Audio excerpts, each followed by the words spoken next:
What's up, guys? We have got some fantastic and dastardly stories in Tennessee. This is the TenCon Big 7. As you can see, we are not in our normal studio. I've got my Let's Go Brandon tank top on. I'm trying to get out of town to go for a backpacking trip deep in the Cahutta Wilderness. So we're doing this a little early. I'm doing it in my office. The acoustics probably aren't that awesome, but I hope you'll hang in there with me. Do leave in the comments section what you think about these stories. Do share this particular broadcast in all of the conservative groups, and I'll tell you why. We've got some dastardly things going on in the Republican Party, in my opinion, that do not smell right, and I think we need to get the word out about it, and I'm depending on you to do it organically. Go fight big tech censorship by subscribing to our free e-newsletter at TennesseeConservativeNews.com. And you got that subscribe button is right there. It's easy. You just poke that puppy, and we will send you the news at 11:30-ish every day with our news headlines. Now, I know we do things a little informally here. We are not the media people. We are just conservative citizen journalists that are fed up with the fact that our state, although it looks conservative on the outside, is mainly ran by left-leaning corporatists. And it's a big issue. It's kind of like what it says in the Bible. We are but whitewashed tombs in many ways. Everything looks real pretty on the outside, on social media and everywhere else. Meanwhile, when you get really into it, there's lots of corruption. Hey, don't just follow us on Facebook. You may be watching this on that platform. Do go to the free speech platforms such as Parler, MeWe, Getter, Gab, Truth, Rumble. Let's go on to the stories. First story. Architect of Biden's anti-MAGA speech sits on UT Civics Institute board. Doesn't surprise me. Nothing related to higher education in the UT system surprises me anymore. UT System President Randy Boyd recently appointed John Meacham, a visiting professor and co-chair of Vanderbilt University's project on unity and American democracy, as a board member of the university's Institute for American Civics. Meacham is also one of the architects behind Joe Biden's speech that labeled MAGA Republicans like you and me a threat to America. Why is it that conservatively funded universities put these left-leaning ideologues in charge? I don't know. You'd have to ask the legislature. You'd have to ask Bill Lee. The buck stops somewhere. This is what we're getting. Back to the story. Meacham helped frame Biden's speech during its development over a period of 3 weeks, and has worked with Biden on other speeches, including those leading up to the 2020 presidential elections. Biden's anti-MAGA speech referenced to the soul of the United States, which is coincidentally the theme of a book by Meacham entitled The Soul of America, The Battle for Our Better Angels. Meacham has given significant praise to Biden because he's doing such a good job. Economy's fantastic. His idea of what needs to be going on in the schools in a moral way, schools that are failing, has been awesome. Our energy policy has been fantastic. I agree with Meacham here. Biden is just knocking it out of the park. Back to the story. Meacham has given significant praise to Biden on the agendas and supported by far-left Democrats, including the $1.2 trillion infrastructure plan, which is just wasted money to drive inflation. We just keep printing this money. That's fine. That's good. He has also asserted that the nation's founding fathers had a desire for radical concepts like the 1619 Project and critical race theory to be part of a national conversation. So glad we've got these people in our UT system. Following the banning of critical race theory by the Tennessee legislature, Meacham said, in 1925, we decided not to teach another theory called evolution. And that didn't work out very well in the long term. So whenever the Tennessee legislature gets into trying to ban free speech and the exploration of new ideas, we should get very wary. He went on to state that the prevailing conversation has been out of whack for more than 2.5 centuries with the prevailing white narrative. You know, if you said the prevailing black narrative, if you tried to say that black people systematically did something terrible to some other race or anything, or if you just pointed out some of the things that are like statistically proven, you would just be called a racist. You'd just be called a racist, or an Uncle Tom, depending on your skin color. They just kind of hold up the little test there to see which race card they're going to play. Next story. Tennessee Secretary of State and Elections Coordinator will not intervene in the nullification of state election results. On September 7th, the Tennessee GOP State Executive Committee, or SEC, made the unprecedented decision to invalidate Committeeman-elect Mark Pulliam's write-in win for District 2 SEC state. So, people voted in Blount and Polk counties to elect this man to this office, and the SEC said, we don't like the way you voted. We're going to disenfranchise you. That's essentially what this comes down to. Why? Well, you're about to find out. And it's all very murky, and it's all very muddy, and I can't get a response from Scott Golden or the communications chair about these situations. So when the Tennessee Republican Party asks you to donate money to them, you might ask them before you give, why won't you give a reply to a simple, straightforward question issued by our only conservative media outlet that's 100% focused on the volunteer state? Why will you give quotes to left-leaning, corporately funded media outlets who hate Republican values, but you won't talk to the largest conservative news alternative in the state? You might want to ask them that, and then maybe don't donate. Just don't donate. That's a good way to do it.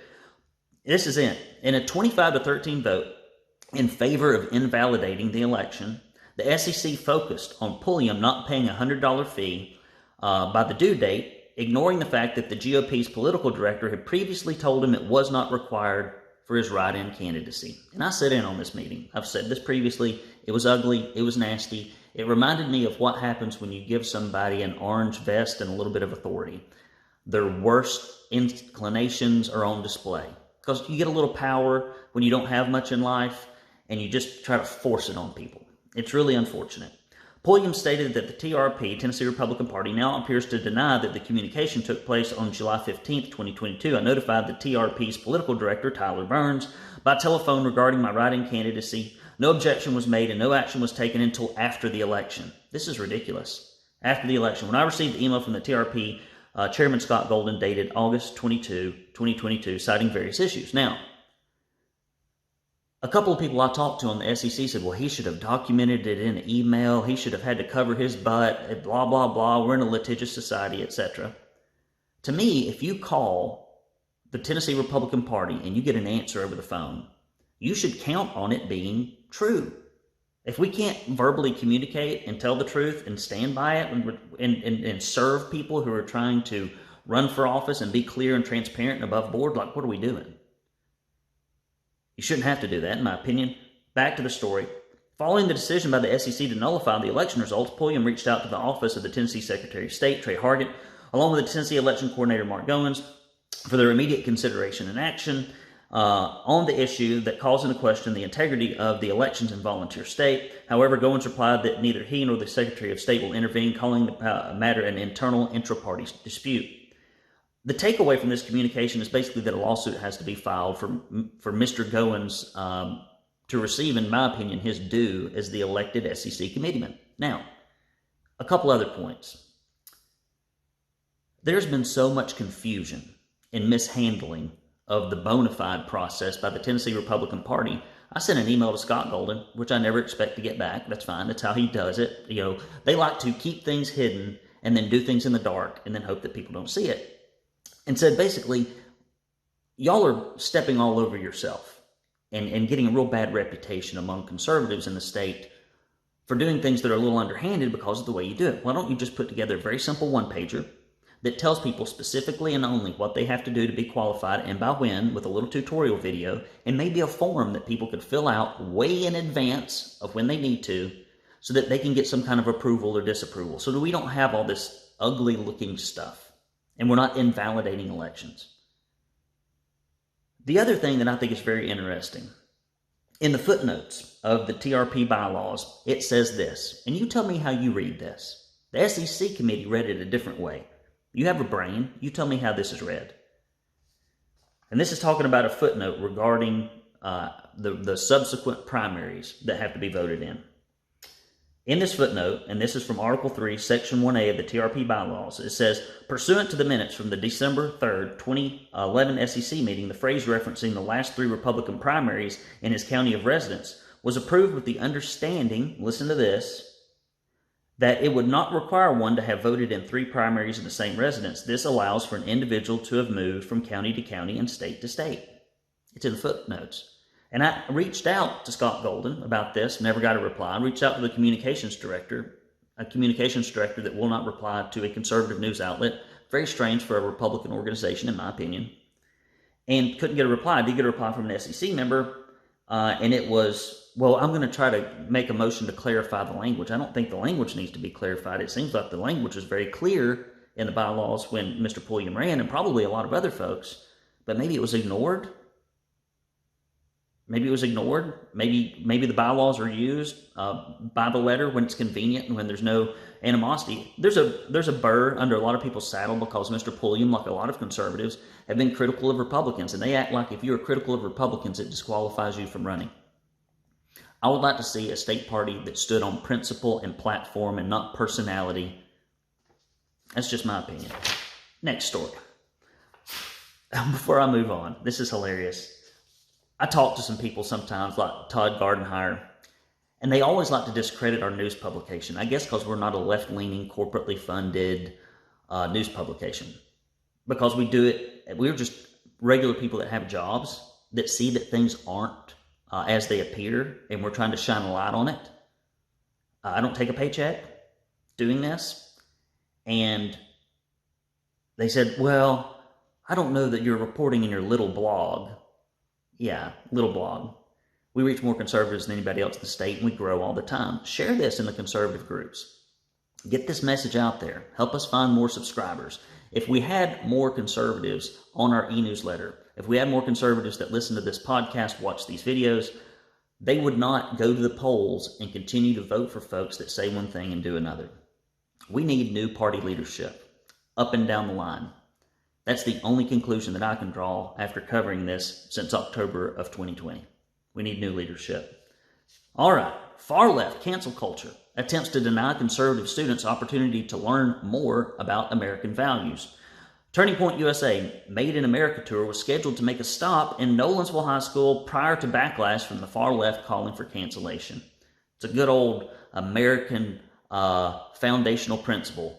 Is that we're against free speech. Oh no, it's in the First Amendment. The freedom to assemble, you can't stop the press, etc. Although I'm sure the Republican Party would love to stop the press. They in a way, they censored conservative groups with the Incumbent Protection Bill. It is so funny to see Republicans push for censorship and then deny bills in the legislature that would open up free speech on social media platforms in Tennessee.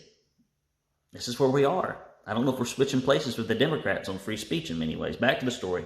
Several far-left groups called for the cancellation on social media, which prompted Williamson County Schools to say that the event taking place in Nolensville High School was false information and that the event was never approved. The event was not only advertised by local Tennessee groups, but on the TPUSA website and their social media platforms, making the denial about WCS seem suspicious. Further, it appears that Nolensville High School chapter of TPUSA had done their due diligence to ensure that the event was above board by stating that permission slips were required for the event attendance in their flyer.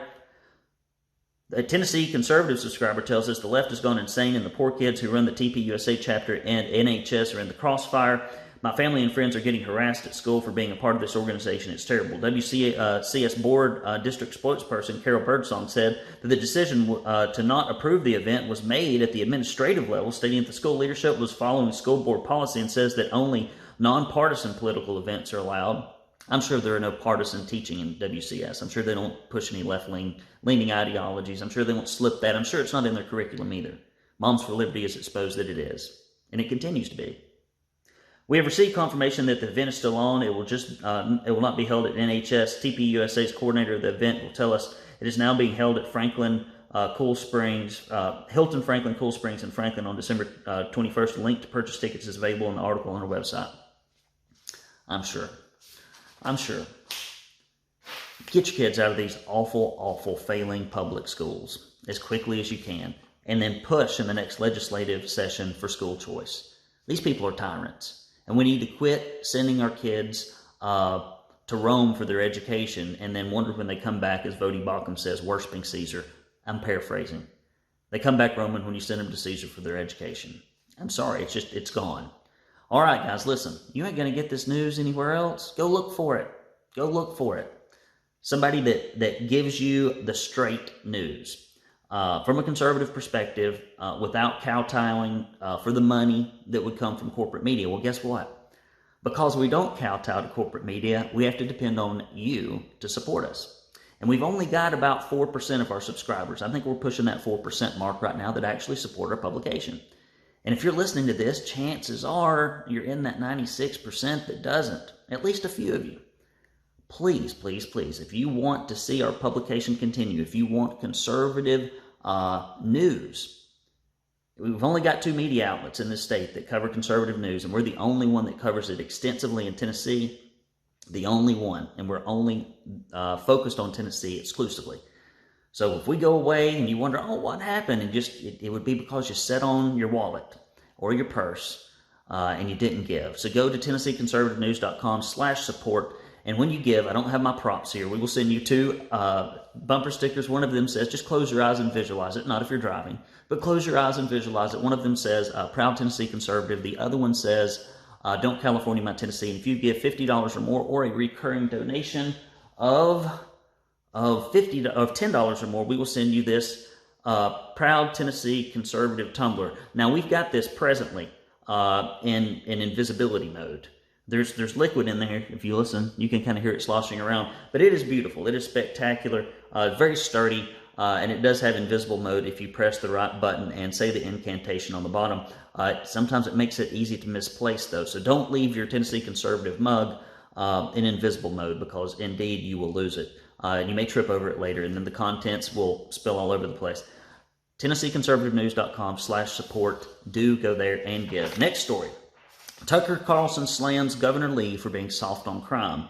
Following the kidnapping and murder of kindergarten teacher and mother Eliza Fletcher, preceding the gunning down of 4 victims and the injuries of 3 in a mass shooting event, Fox Nation's Tucker Carlson laid much of the blame at the feet of Tennessee Governor Bill Lee and his soft on crime policies. On his show, Carlson reiterated the fact that Fletcher's murderer, Clothia Abston, had been recently released early from state prison for a previous crime and was not under supervision or parole at the time of his attack on Fletcher. The suspect in the shooting was also released early due to a plea bargain. Carlson said the governor of Tennessee, believe it or not, is a Republican. I don't believe it, Tucker. I mean, he's a Republican and ran once. He is not conservative. He walked all over everybody's constitutional rights during COVID for federal money, for corporate money. He is pro-illegal immigration, as far as I can tell. He put in a legal immigrant center where kids were molested and lost 5 minutes from my house down the road here, and acted like he hadn't have anything to do with it. He has not given school choice to people as he promised, real school choice. He has not stood by people's constitutional rights. He's a corporatist.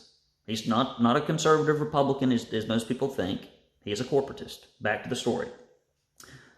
Called Bill Lee. Ran on a platform of criminal justice reform. That means letting violent people out of prison early. These Republicans that get on this, let's release the bad people so they can kill, murder, rape the good people, steal from, etc., sell drugs to. I don't get it. Back to the story, back to the quote by Tucker. Quote, in pursuit of that effort, he recently decided to endorse the so-called Truth in Sentencing bill, which would have required people convicted of violent crimes to serve their sentences. As Lee said last year, quote, there are too many people in prison who don't need to be there. Carlson even called Governor Lee a liberal. He ain't far off, and I'm not the only one. The sad part is we've got so many low-information voters in Tennessee, they don't know that we've really got corporatists in all branches of the government, and we've got to turn out to vote. 2 years from now, we're going to wind up early to try to change some of this. Earlier this year, House Speaker Cameron Sexton and Lieutenant Governor Randy McNally sponsored a bill to require that violent criminals serve 100% of their prison sentences. The aim of the new legislation was to keep most dangerous criminals from reoffending by keeping them behind bars. The legislation faced significant opposition from the Lee administration, but Lee has yet to veto any bills he doesn't agree with, so instead he lets it go without a signature, like he wouldn't sign the natural immunity bill. He thinks that you should be forced to be vaccinated in certain situations, and that your natural immunity should not give you any type of protection for your own conscience. It's amazing. And I voted for the guy. I won't do it again. Unfortunately, we don't have any alternatives. During a press conference, Lee touted some of the laws that he has signed, including requiring mandatory supervision for offenders on release of prison and heightening penalties for gun violent crimes. Lee said, the past 3 years we have made some significant steps towards strengthening public safety in our state. However, since the TBI's crime statistics database, the crime in volunteer state has increased more than 17% in Lee's inauguration. It's funny. He can increase crime in Tennessee under his tenure, but he can't increase, like, reading rates, literacy. Like, the number one thing that the governor is really responsible for is the education system. And it's failing miserably, and he keeps covering up for it instead of fixing it. Of note, the anti-crime law passed during Lee's crime office worked retroactively that only apply to future convictions. Next story. Memphis Science and History Museum wraps up Summer of Pride with drag queens. I don't get it. When do we start celebrating strippers? When do we start celebrating strippers as a culture? Not only that, when do we start celebrating men who dress up as women strippers? It is very odd to me. The Memphis Museum of Science and History, wrapping up its Summer of Pride with a drag queen show and dance party to which children are also invited. I don't know who's given to this place, but I'd quit. Mosh has played host to a traveling gay exhibit for the past 3 months, in addition to celebrating with R-rated movies, panelist discussions in partnership with Rhodes College, and 21-plus events, including alcohol and men dressed up as nuns doing lab experiments. This is what a civilization looks like right before it collapses. Rise Up, Stonewall, and the Gay Rights Movement, a national traveling exhibit from Washington, D.C., and the museum's companion exhibit, Memphis Proud, a resilience of Southern gay community, have been open to the public since June. Mosh will hold its first ever Mosh drag show on September 23rd. I know all of you are racing to get your tickets. I know I am. The museum says the entire event is family friendly. I'm sure family values is something that they really support and worry about over there. Tennesseans who commented on the event's announcement page asked how drag show has anything to do with science or would be appropriate for children. Many parents are also dismayed with the museum's decision as it is a popular location for school field trips. I wouldn't take my kid there. Next story, Metro Council continues to push to aid residents by bypassing state abortion ban. The Metro Council is forbidding law enforcement officials from using license plate readers to enforce laws against abortion. They also decided to defer the allocation of $500,000 of Metro funds to go towards a grant to Planned Parenthood. These are just two of several recent steps that leadership has taken to give residents a way around the state's recent abortion ban if they, quote, choose to explore any reproductive rights options. The legislation against the use of license plate readers, or LRPs, was approved last Tuesday's meeting, and the ban law enforcement officials from using technology for the purposes of assisting with enforcing laws, outlawing abortion, or outlawing interstate travel to obtain abortion. There's no law in Tennessee that would currently make it a criminal offense to travel out of state for an abortion, but pro-life advocates have indicated they will seek to have this added in later legislative sessions. Metro Council also choose to defer their plans to provide $500,000 grant to Planned Parenthood. The vote on this plan will now likely take place during the October 4th meeting. It is amazing. That's Nashville. Sodom and Gomorrah meets Hee-Haw. Next story. Tennessee supply chain issues likely to be increased by looming railroad strike. I don't know if John Henry would approve of this. It looks like Tennessee companies could be facing additional supply chain issues as railroad workers prepare for a nationwide strike. Andy Borchers, a business professor at Lipscomb University and expert in the supply chain, said that the strike will be particularly difficult for some businesses because trains are the most effective method for transporting materials such as coal, chemicals, rock, and oil. The strike could involve some 90,000 workers. Many freight companies are already working on plans for where unused trains will be parked during the strike because of leaving them unattended in some areas can pose a hazard. I might light that thing on fire. Who knows? A real strike is about the last thing the economy needs after years of supply chain chaos. Borchers stated, according to the Association of American Railroads, the strike could potentially cost the economy $2 billion per day. Craig Phillips, supply chain expert from Vanderbilt University, says people can expect shortages similar to those seen as a result of a pandemic. That's the news, folks. Boy, I whizzed through that. What are we doing this weekend? Somebody actually told me, I like it when you say, I like to know what y'all are doing this weekend. It's kind of what you would say on the phone to a friend, because we're not a real news publication here. We're just a little blog. We're just doing our blog thing. And so I guess if we're going to be informal, we might as well embrace it, right? because, you know, the formal news apparatus is just working so well for conservatives in Tennessee. You get the truth. You get the truth, and when Republicans aren't acting conservative, the left-wing media tells you all about it. They reiterate the principles of conservatism all the time. So if that's what journalism is, by God, you can have it. And you know who I'm talking to. Here we go. What are we doing this weekend?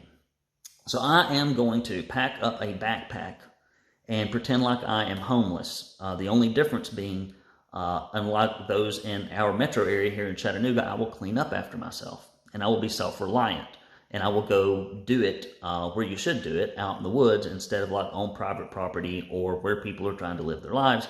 I will go out into the woods, and I will camp in the Cahutta Wilderness. It's going to be a good time. I'll go with my father-in-law, Craig. We are just going to hike in, set up, and then hike around. I don't like setting up the campsite multiple times, and I'm doing this because I have a little teardrop camper that I also do primitive camping in, and I just get tired. It's like 4 or 5 hours to get the thing ready, drag it out there. It takes about 4 hours to set it up. It takes about 4 hours to break it all down. And it just wears me out. So I'm like, I'm going to put all my stuff in a box. I'm going to get used to doing some backpacking. I don't know what the wife and the children are going to be doing. I don't really know. I don't know. They'll probably get into some shenanigans of some description. I don't know what you're doing, but that's what I'm doing. And I'm trying to get all my work done so that I can move on. Y'all keep Paula in your prayers if you would. She has been suffering terribly with a migraine. And so do pray for her. Got to get her back on her feet. She's one of our star reporters. And we hope her the very best as she recovers from that. And Jason has been doing some additional heavy lifting. And we're just a small little mighty band, and we've got some freelancers. We got a lot of citizen journalists that write publications for us and send in articles, and we appreciate it, because this is the only way you can do it when you don't get left-leaning corporate money to lie through your teeth in exchange for your paycheck. So we depend on people like you to give us $10, $15, $20 a month to just keep everything going. And for those of you who do that, I really appreciate it. And for those of you who haven't quite yet made that leap of faith that we do need conservative journalism to keep Tennessee free, now's the time. Don't wait. The time will never be just right. There's always some reason not to give, not to get involved with your time or your money to advance conservatism or freedom. There's always an excuse, but you can have the excuses or you can have the results. I'd rather have the results, because the excuses lead to where our country is really headed now. So go to TennesseeConservativeNews.com, hit that support button, subscribe to our e-newsletter if you have not. It comes out every day. And we're about to do a little campaign where I'm going to give you something good if you will just give me your mailing address. And I know that sounds crazy to ask somebody for their mailing address, but I'm just nervous that they're going to shut us all down. We're heading into the elections, and they've shut so many media outlets down, silenced, censored, shadow banned, etc., that if it gets down to it, and if I have to mail you a letter to let you know what's going on, by golly, if we got the money, I'm going to do it, because we got to keep this thing rolling. Love you, mean it. Hope you have a fantastic weekend. I'm Brandon Lewis with the Tennessee Conservative News, your favorite unprofessional, not news network here in Tennessee. Talk to you next time.